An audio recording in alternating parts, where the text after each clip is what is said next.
Jésus du temps de la fin avec Pasteur André Weshi. Bien-aimés du Seigneur dans le monde et à travers le Congo, que la paix, la miséricorde et la grâce vous soient accordées de la part de Dieu notre Père et du Seigneur Jésus-Christ notre Sauveur. Le Seigneur Jésus-Christ dont je suis serviteur m'a confié un message sur la vigne de l'Éternel. Mais bien avant d'écouter ce message, je vous invite à faire avec moi une courte prière. Grand Dieu, nous te bénissons pour tes multiples bontés que tu nous accordes en ce jour, de venir en ta présence pour écouter ce message sur la vigne de l'Éternel, pour que nous découvrions à quoi ressemble cette vigne de l'Éternel et pourquoi Dieu a une vigne à lui seul, pour que par cet enseignement, nous puissions assimiler les biens fondés de faire partie de son peuple. Soit parmi nous au nom de Jésus-Christ. Amen. Ce message se trouve dans le livre du prophète Ésaïe au chapitre 5, du verset 1 au verset 7. Je chanterai à mon bien-aimé les cantiques de mon bien-aimé sur sa vigne. Mon bien-aimé avait une vigne sur un coteau fertile. Il en remua le sol, ôta les pierres et y mit un plan délicieux. Il bâtit une tour au milieu d'elle et il y creusa aussi une cuve. Puis il espéra qu'elle produirait de bons raisins, mais elle en a produit de mauvais. Maintenant donc, les habitants de Jérusalem et hommes de Juda, soyez juges entre moi et ma vigne. Qu'avait-il encore à faire à ma vigne que je n'ai pas fait pour elle? Pourquoi, quand j'ai espéré qu'elle produirait de bons raisins, en a-t-elle produit de mauvais? Je vous dirai maintenant ce que je vais faire à ma vigne. J'en arracherai la haie pour qu'elle soit broutée. J'en abattrai la clôture pour qu'elle soit foulée aux pieds. Je la réduirai en ruine et ne sera plus taillée ni cultivée. Les ronces et les épines y croîtront. Et je donnerai mes ordres aux nuées afin qu'elle ne laisse plus tomber la pluie sur elle. La vigne de l'Éternel des armées, c'est la maison d'Israël. Et les hommes de Juda, c'est le plan qu'il chérissait. Il avait espéré de la droiture et voici du sang versé. De la justice et voici des cris de détresse. Bien-aimés du Seigneur, par cet enseignement, comme nous l'avons toujours dit, que la Bible regorge de beaucoup d'enseignements qui sont symboliques. Car Dieu a toujours utilisé les images des choses qu'il a créées pour enseigner la parole ou sa parole à l'homme qu'il a créé sur la terre, pour qu'il puisse parvenir à connaître Dieu dans sa grandeur, dans sa divinité, et qu'il puisse adorer et honorer le Seigneur en tant que tel. Mais est-ce que bien des gens ont-ils compris les images innombrables que Dieu utilise dans la Bible? Voici encore une autre image d'aujourd'hui. Le peuple de Dieu est comparé à une vigne de l'Éternel. La vigne, nous connaissons tous comment est le jardin de vigne. Ceux qui ont eu à avoir de tels jardins ont eu à l'entourer de plus grands soins, parce que de ces jardins, ils ont attiré un vin succulent, et de ces vins qu'ils vendent, ils en gagnent beaucoup d'argent. Aujourd'hui, ceux qui ont des vignobles sur cette terre, souvent sont des pays riches et qui vendent ces vins à des prix parfois exorbitants. C'est vous dire combien les champs des vignes est précieux. Alors, bien-aimés du Seigneur, Dieu compare son peuple chéri à un vignoble, à un jardin de vignes.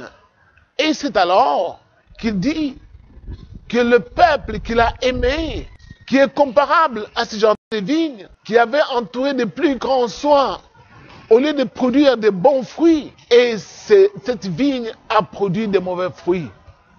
Il avait espéré tirer des grands profits, et il n'en a connu que des pertes. Et qu'est-ce qu'il a décidé? Il a dit, il va tout simplement abattre la haie de sécurité, il va détruire la clôture, il va maintenant livrer cette vigne à des ronces, à des épines, et il laissait passer des gens et fouler aux pieds cette vigne. Pourquoi?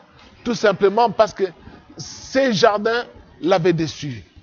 Bien-aimés du Seigneur, c'est ce qui en arrive dans la vie de chacun d'entre nous, ou de la plupart des gens qui se disent être peuple de Dieu, et nous disons que Dieu est notre Père.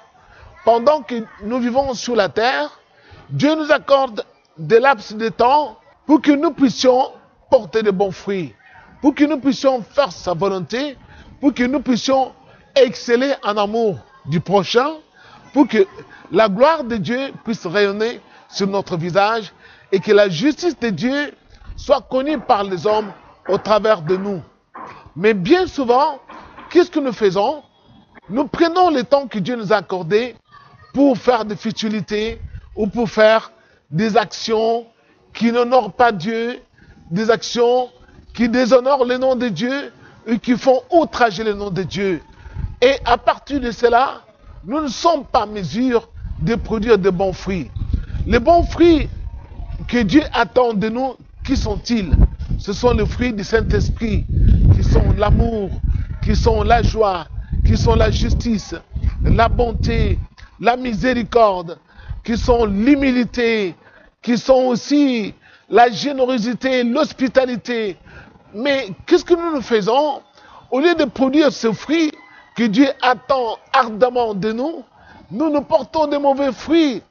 Qu'est-ce que Dieu dit à la vigne? Je vais ôter maintenant la haie de sécurité qui vous protégeait et qui empêchait les hommes de passer sur vous pour vous fouler aux pieds. Et je vais laisser maintenant croître les ronces et les épines parmi vous. Oh là là, imaginez les ronces et les épines. La Bible aussi, souvenez-vous de ce que Dieu nous enseigne toujours par les images. Les ronces et les épines sont aussi des soucis, sont aussi des angoisses que nous avons lorsque nous ne faisons pas sa volonté. Et les ronces et les épines sont aussi la race des méchants. Souvenez-vous, quand le Seigneur a maudit Adam, il a dit, voici, parce que tu as mangé de ce fruit, la terre va te produire des ronces et des épines. Et il y a eu la première ronce ou la première épine, ce fut Caïn, et qui fut né. Et vous connaissez la suite, comment il a fini par tuer son frère. Bien-aimé du Seigneur, la plupart des gens lisent ce passage, mais ont-ils compris de quoi il s'agit? Parce que là, on voit clairement que lorsque nous ne faisons pas la volonté de Dieu, au moment où Dieu s'attend à ce que nous puissions faire le bien, après avoir écouté sa parole, parce que Dieu, oui, nous devons le savoir, il nous accorde un temps où il envoie sa parole aux hommes pour que les hommes se détournent de leur mauvaise voie et recherchent le bien, arrivent à se détourner de l'obscurité pour aller vers la lumière. Or, les hommes, au lieu de saisir cette occasion de renoncer au mal, les hommes perdurent dans leur entêtement à faire le mal. Et c'est ainsi que Dieu arrive au fil du temps à maintenant exploser sa colère. Et qu'est-ce que le Seigneur fait? Il ôte la protection qu'il avait mise sur nous. Il enlève la protection dont nous étions bénéficiaires de sa part. Et nos ennemis deviennent plus forts que nous. Et qui sont nos ennemis?